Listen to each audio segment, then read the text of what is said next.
Kickstart Your Coaching Edge podcast, where it's all about getting real around all things coaching. And what we know for sure is that what got you here won't get you there.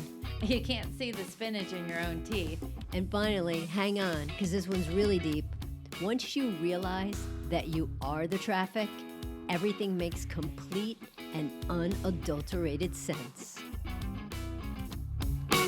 So we've been talking about things that we learned in June during our month of travel and being different home entertainment things that came into our lives. It's like lessons from the road or the air.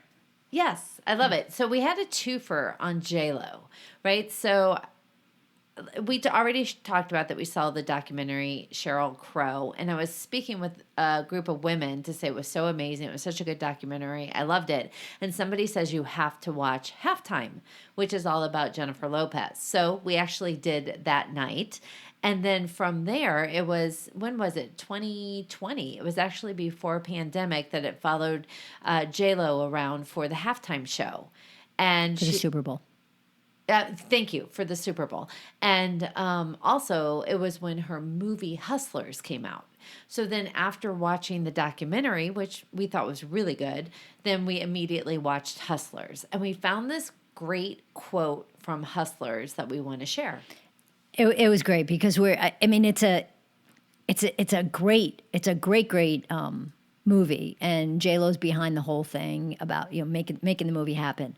But her character in it is this woman named Ramona, and she says, one of the quotes is, she says, "This game is rigged, and it does not reward people who play by the rules. You either got to stand in the corner or get in the ring." I freaking love that quote.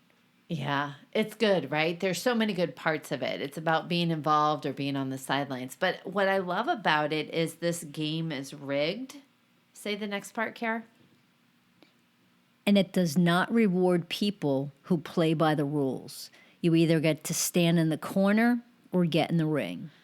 Yeah, so when you think about rules that we have, I know I said that kind of funny, rules that we have, we get rules from everywhere.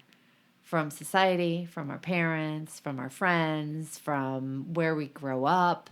And everyone tells you how you should play the game of life. To be a good person, do this. To, be sincere, do that. To show compassion, this is how you help people. And there's all this set of rules of how it should be.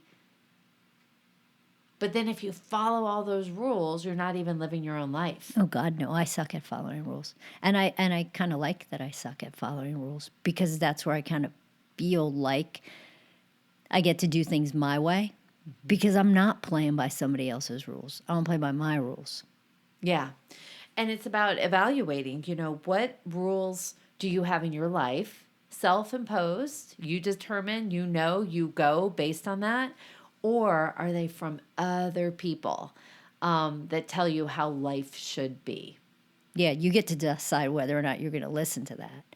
And how is that helping you, or how is that hurting you? Yeah. Yeah. And if we keep trying to live into other people's rules, we're not living our full life. Right.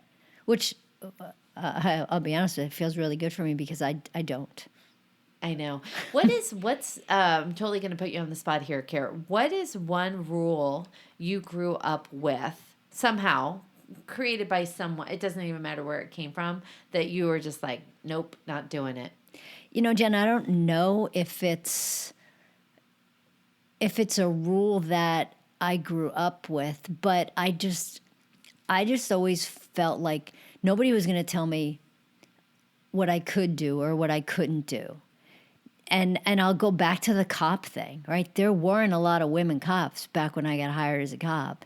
People really essentially just laughed when I told them that I was going to be the next, be a chief, because that just wasn't a thing. And I'm like, fuck you, right?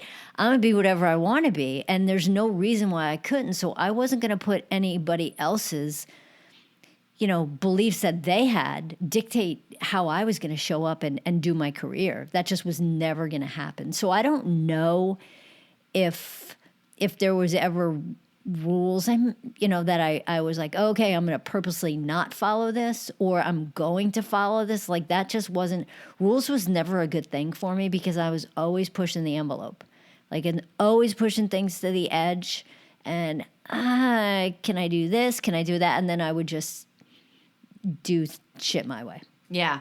Well, I love that you said that, right? I think that's such a good one, is when people would laugh or say, women don't do that. And then all of a sudden you're like, oh, I'm going in this ring. Oh, yeah. Right? I'm going off the sidelines, and I'm in control of my destiny. I am in control of what I can and cannot do. And there might be a little bit, I'll show you. Oh, totally. Right? Yeah. But it was also, I'm showing myself. And I think that's such a fabulous example of messages maybe that we've heard, right, from about what women can do or can't do, and what about law enforcement, this, that, the other thing. And you just saying, I'm going to do it my way. Yeah.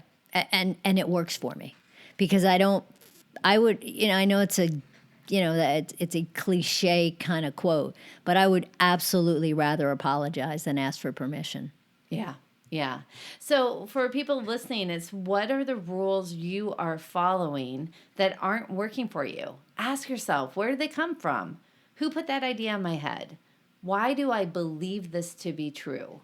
What would be different if I didn't follow the rules? It's interesting, because one of my rules was, you need to follow the rules. I mean, we're going to just get a little ironic on it, but I come from a family of rule followers, right?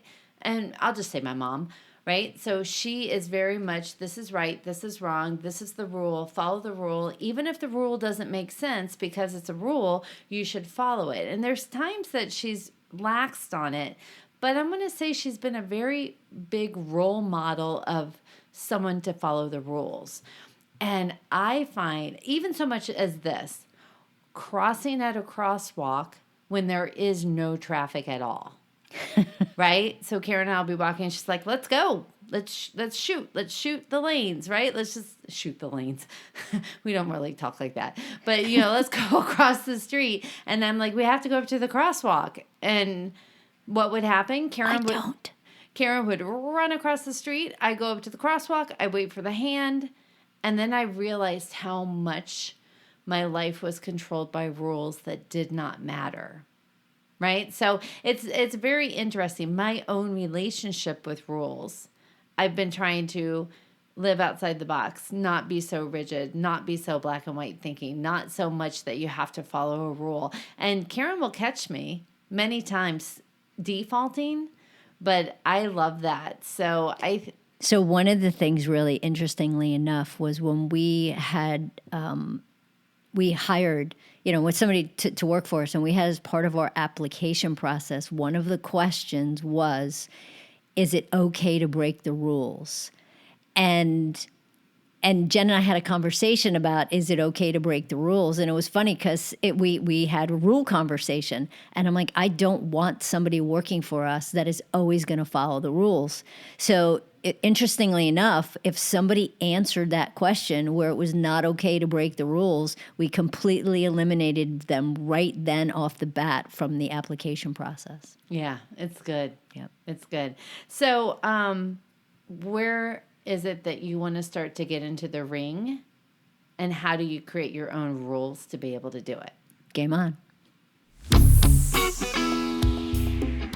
Hey, everybody. Thanks for listening to the Kickstart Your Coaching Edge podcast. Craving more in-depth discussions?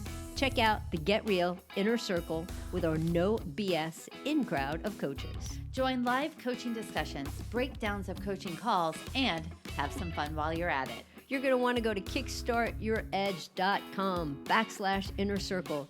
It's time to get real.